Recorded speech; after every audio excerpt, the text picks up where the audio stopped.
If you clicked on this video, then I'm sure you're aware of Buckshot Roulette, an indie horror game that took YouTube by storm. Indeed, it's a fantastic game that I've had a lot of fun playing and replaying. One thing that did bug me, however, was that whenever I watched other people play it, they usually compared it with fellow indie game Inscription, which has a similar presentation. There's even a Steam bundle called literally the same game bundle. The reason this bugged me is because I had immediately thought of another game, a piece of DLC for Resident Evil 7 Biohazard called 21. Which predated both of those games by a few years and also has a similar presentation. Now, I want to get this out of the way, but the goal of this video isn't to put down Buckshot Roulette. Rather, I just want to spread awareness of 21 and hope that by the end of this video, you'll consider giving it a try if you're looking for another game like Inscription or Buckshot Roulette. With that in mind, I'll be spending the rest of this video highlighting the similarities between both Buckshot Roulette and 21 and how, at the same time, they still feel like unique experiences. This won't be an hour-long video essay analyzing and overanalyzing every little detail from either game. I'm sure you can find that kind of content elsewhere. Also, I will be spoiling aspects of 21 and I'll give you fair warning when I do. So, without further ado, let's get right into it. Before I get into more specifics about each game, I'd like to address the obvious. Buckshot Roulette is an indie game developed entirely by Mike Klibnica and released on itch.io and Steam, the latter with the aid of Critical Reflex. RE7, on the other hand, was developed by Capcom, a AAA studio by a team of over 100 people and released on several major platforms, including Steam. This distinction doesn't really matter that much for the purpose of this video, but I thought I'd mention it nonetheless. The first relevant difference between both games is their storytelling. Buckshot Roulette doesn't have a hard story, instead keeping its finer details a mystery unless you dig around a bit. You do still have a motivator, to win the titular game and walk away with a large sum of money, which for most players is enough. You're not even sure exactly where you are, but it's clear that it's irrelevant as you're playing with your life all the same. When playing normally, you'll still come across certain details intriguing enough to invite speculation. For example, we at one point see a bloody contract signed by God, and when you die, you get a glimpse of an ambiguous, twisted depiction of the afterlife, potentially hell. I won't go any deeper here, but the game does do a great job drawing players in with this approach, which can leave them pondering any potential implications long after they've finished. 21, on the other hand, is set within a specific world and follows a specific character, Clancy Jarvis, before the events of RE7. If you don't want any part of RE7 or its DLC spoiled, you can skip to this timestamp. Otherwise, I'll give you the short version of what's relevant to 21. Ready? Clancy Jarvis is a cameraman for Sewer Gators, a paranormal investigation docuseries. While rehearsing a show within the Baker family guest house in Dulvey, Louisiana, the crew fall victim to the Bakers. Andre Stickland, the show's producer, is the first to die, followed by Peter Walken. Clancy isn't as lucky as Andre or Peter, as we get to see in some of the DLC. In Nightmare, Jack Baker forces Clancy to survive against waves of molded, the enemies from the main game, in the basement until 5 a.m. You could think of it like Five Nights at Freddy's, but with resource management.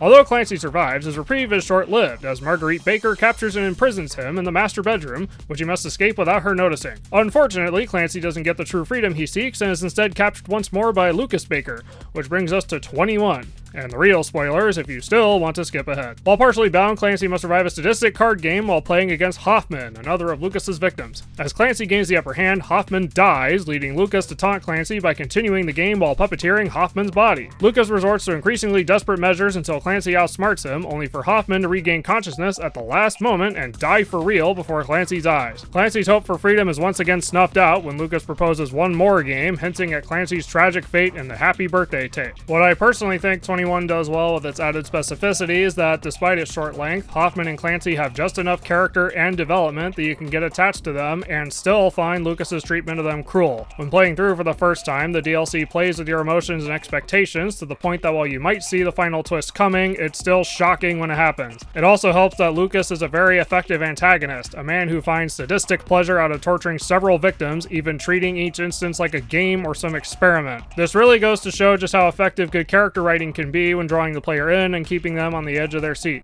Of course, nothing keeps players on the edge of their seat more than effective gameplay. What I find interesting here is how Buckshot Roulette and 21 follow a similar gameplay structure, as both are played in 3 rounds with escalating tension, though they have different twists on the same concept, including their differing rule sets. In Buckshot Roulette, you play Russian roulette with a shotgun against a mysterious dealer. Both players are also hooked up to defibrillators so they don't die immediately, adding a neat in-universe explanation for retrying, at least up to a certain point. Round 1 introduces the basic concepts, featuring just the shotgun and 1 to 8 randomly inserted shells, so the player understands how much luck is involved. The player also gets a view of the distribution between live and blank shells before the gun is loaded, introducing the element of tracking probability. Round 2 mixes things up with the introduction of various items that let both sides manipulate their luck or increase their damage output, blending luck and skill a bit more while punishing the player for overextending at the wrong time. Once the player is used to these mechanics, round 3 escalates the game one final time by cutting off a player's defibrillator once their health drops below a certain threshold, removing the effects of healing items and leaving them only one hit away from death. Performing poorly at this point can easily feel like walking a knife's edge if you're backed into a corner and forced to take a risky gamble,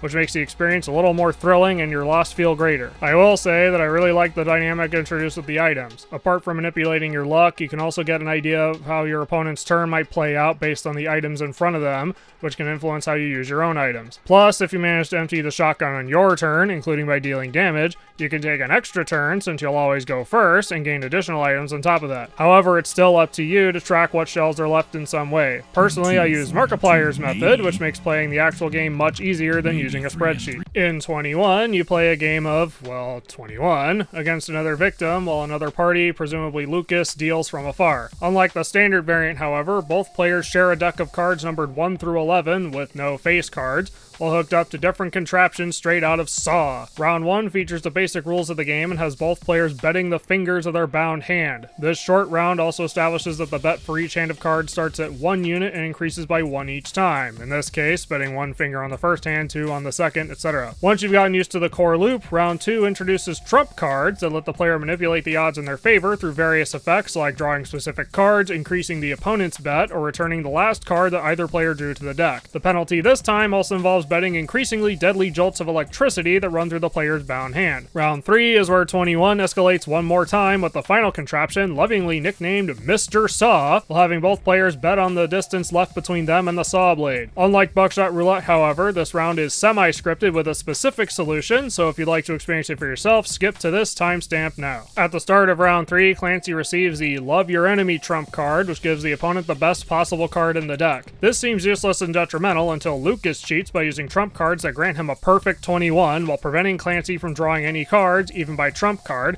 on top of dealing Clancy the worst possible hand. At this point, the only way out is playing Love Your Enemy to push Lucas over 21, granting Clancy his short-lived victory. There's also a hidden solution that I didn't record where Clancy can win early by increasing the bet against Hoffman high enough with trump cards, skipping the final hand altogether. Every time I play 21, I feel a sense of tension at just the right points. Although the trump cards let you manipulate the odds in your favor, the fact that both players share the same deck does a great job balancing luck and skill. Since you can't see the first card each player has, you have to anticipate the highest possible value of their hand based on what you can see, and weigh the value of your own hand against the cards remaining in the deck. The deck never changes between hands, so you can always determine the odds of getting what you need if you go in blind, and the fact that both players must confirm their hands before declaring a winner gives you enough time to potentially save yourself with a trump card if things go south. Your opponent's actions can also hint at their confidence in a winning hand, which can add greater tension if you had bad luck building your own. Once you complete each game's story, they unlock an extra game mode that adds a new challenge and plenty of replay value. Buckshot Roulette has Double or Nothing, which introduces new items and has a supposedly smarter dealer AI. If the player wins, they can push their luck and attempt another round to earn more money as many times as they like until they either stop or die. 21, on the other hand, has 2 modes, Survival and Survival Plus,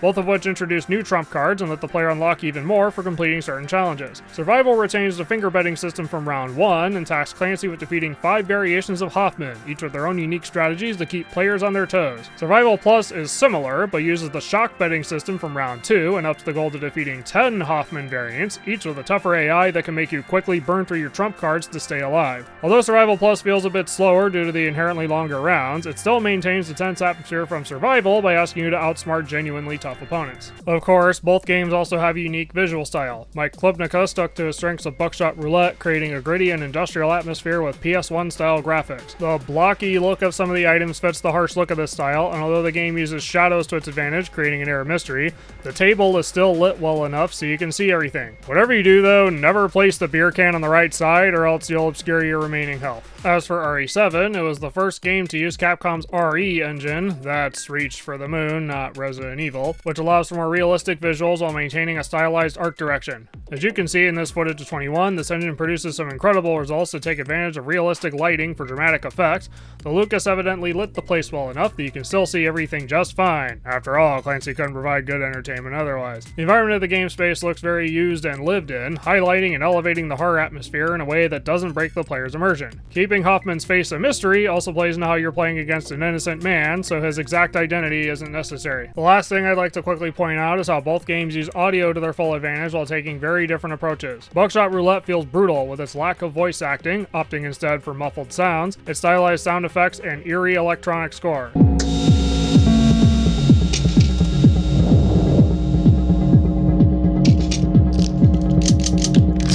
21 also has a foreboding atmosphere, but does so with high-quality voice acting, harsh sound effects, and a tense orchestral score. Except we're better chips around here. If you catch my drift.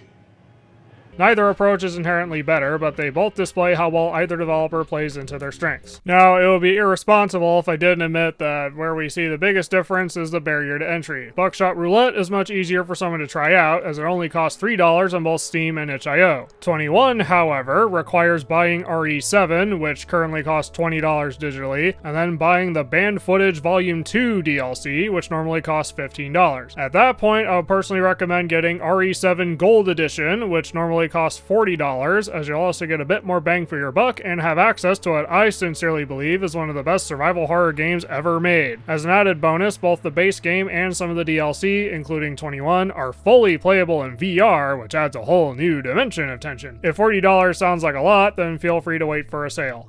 And that's the video. I do love Buckshot Roulette, and I would recommend playing it if you haven't already, but hopefully I've convinced you to also try 21. If nothing else, I at least wanted to help give 21 the spotlight it deserves. Until we meet again.